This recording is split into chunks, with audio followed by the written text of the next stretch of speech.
Hello everyone, welcome to my channel Kalyani Muchatlu. Hello all, good morning. ఈరోజు అయితే మేము తలకాడ్కి వెళ్తున్నాము. తలకాడ్ వచ్చేసి బెంగళూరు నుంచి అరౌండ్ 130 to 150 కిలోమీటర్స్ ఉంటుంది. ఇది వచ్చేసి కావేరీ రివర్ బీచ్ అనమాట. సో ఇక్కడ ఇలా చిన్న చిన్న షాపింగ్స్ ఉంటాయి. బాల్స్, పిల్లలకి రింగ్స్ అలాంటివి దొరుకుతాయి. బీచ్ వేర్ టీషర్ట్స్, షార్ట్స్ అలాంటివి దొరుకుతాయి. మేము ఆల్రెడీ ఇక్కడికి ఒకసారి వచ్చాం కాబట్టి మాకు ఎక్స్పీరియన్స్ ఉంది. మేము ఈసారి అన్నీ తీసుకొచ్చుకున్నాం అనమాట. And see now how my kids gonna enjoy here. And please do watch full video and like, share and subscribe to my channel. మా బుడ్డదైతే ఈ మడ్లో ఫుల్ ఎంజాయ్ చేస్తుంది. మాతో పాటు మా ఫ్రెండ్స్ వచ్చారు, వాళ్ళ పిల్లలు, మా పిల్లలు అందరూ కలిసి ఫుల్ ఎంజాయ్ చేశారు. ఇక్కడైతే ఇట్లా రౌండ్ బోట్స్ ఉంటాయి. సో కావాలంటే వెళ్ళొచ్చు రైడ్కి, బట్ మేము పిల్లలందరిని తీసుకొని ఎందుకులే అని వెళ్ళలేదు.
రెండు గుంతలు కనెక్ట్ చేసి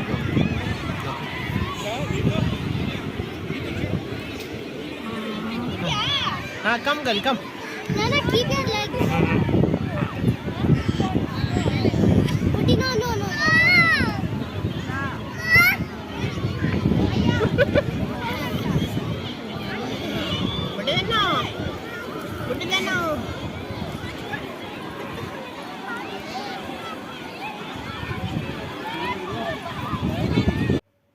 ఇక్కడైతే ఒక అవ్వ మజ్జిగ తెచ్చింది. చాలా ఏజ్డ్.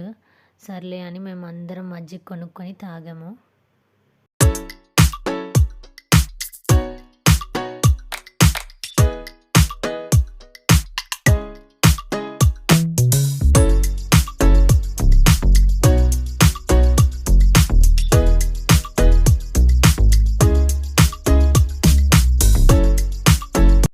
సో ఆల్మోస్ట్ 2-3 అవర్స్ ఆడాక ఇంకా మేము అక్కడి నుంచి వెళ్ళిపోయాము. అక్కడి నుంచి వెళ్ళి అక్కడ చిన్న చిన్న హోటల్స్ ఉన్నాయన్నమాట. సో అక్కడికెళ్ళి ఇంకా లంచ్ చేసేసాము. సో లంచ్ చేసేసాక అక్కడ చుట్టుపక్కల ఒక 5-6 టెంపుల్స్ ఉన్నాయి. ఆ టెంపుల్స్ అన్నీ మేము కవర్ చేసాము. సో ఒక్కొక్క టెంపుల్‌కి ఆల్మోస్ట్ 1-1.5 కిలోమీటర్ వాక్ చేయాలి. సేమ్ ఇదే మడ్‌లో వాక్ చేయాలి. అసలు మేమైతే నడవలేకపోయినాము. నార్మల్ రోడ్ పైన వాక్ చేయడం వేరు. ఇట్లా మడ్‌లో నడుచుకుంటూ వెళ్ళడం వేరు కదా! సో ఈ మడ్‌లో అయితే నడవలేకపోయాము. బట్ ఆల్మోస్ట్ అన్ని టెంపుల్స్‌కి ఇలాంటి మట్టిలోనే వాక్ చేసుకుంటూ వెళ్ళాలి. ఆ వీడియో నేను నెక్స్ట్ పోస్ట్ చేస్తాను. అది కూడా చూసేయండి. నెక్స్ట్ వీడియోలో నేను ఆ టెంపుల్స్ అన్నీ పెడతాను. Thank you for watching.